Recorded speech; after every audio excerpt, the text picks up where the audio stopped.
हमको तमसा नदी के उस पार करो, क्योंकि हे मंत्रीवर कहिए महाराज। सीधा रास्ता या दड़ा छोड़ ले चलो कुराहों से रथ को, और क्यों समझ गए बूढ़े मंत्री मेरे इस गूढ़ मनोरथ को। इसलिए प्रात क्या कारण यह है, कारण यह मेरे पूर्ववासी जाएंगे मेरे साथ कहाँ।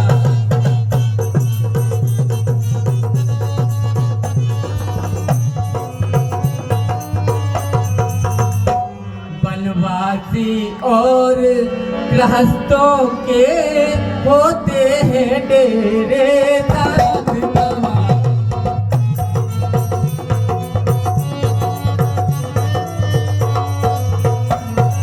क्योंकि मंत्री अब हम वनवासी हो गए हैं और यहाँ नगरवासी गृहस्थी जीवन में है, और वनवासी और गृहस्थों का डेरे एक साथ कहाँ होते हैं। इसलिए प्रात होते होते हम कर ले पार स्वर्ग को।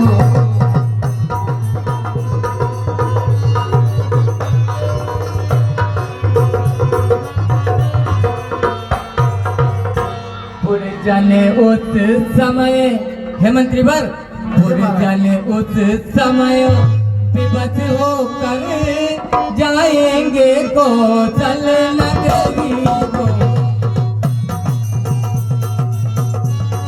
हमें नहीं पाएंगे तो यह बेबस होकर अयोध्या नगरी वापस लौट जाएंगे। इसलिए इसी समय रथ को तैयार करो और हमको इस नदी के पार करो।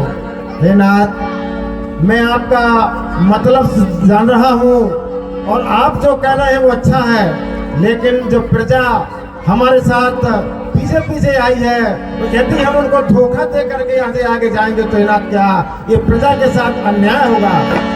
आखिर हे मंत्रीवर, कहिए महाराज।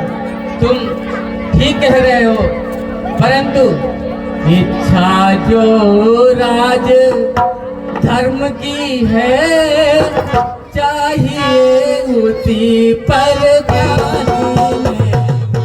रत भूप दोनों है एक समान,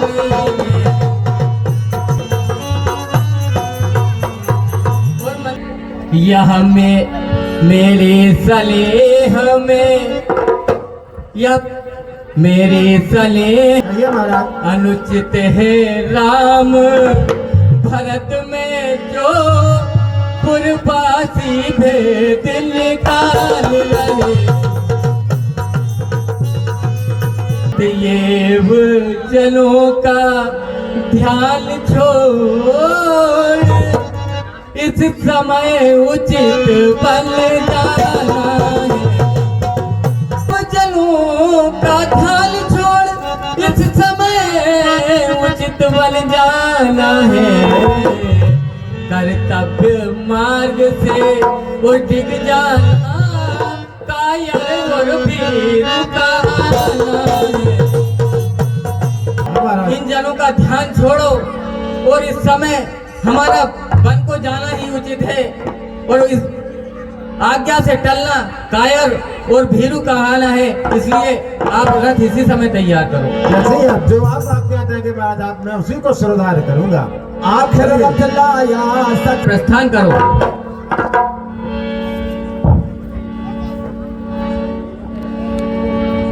इधर सवेरे को चले जब भक्तों के बंद घबराए पाए नहीं रघुकुल भोले।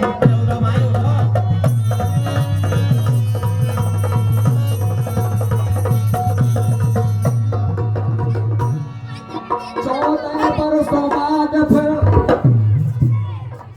पंडित जी, मैंने तुमसे बोला था कि आधे सोना आधे जागना, भगवान तो निकल गए, अब क्या करोगे बताओ। अब नदी को तुम पार नहीं कर सकते, अब वापिस चलो अयोध्या। मुझे लगता है वो हमें छोड़ के चले गए। चलेगा छोड़ के, आज तुम भी चलो, भगवान छोड़ के वापिस चलो भैया, चलो चलो वापिस चलो।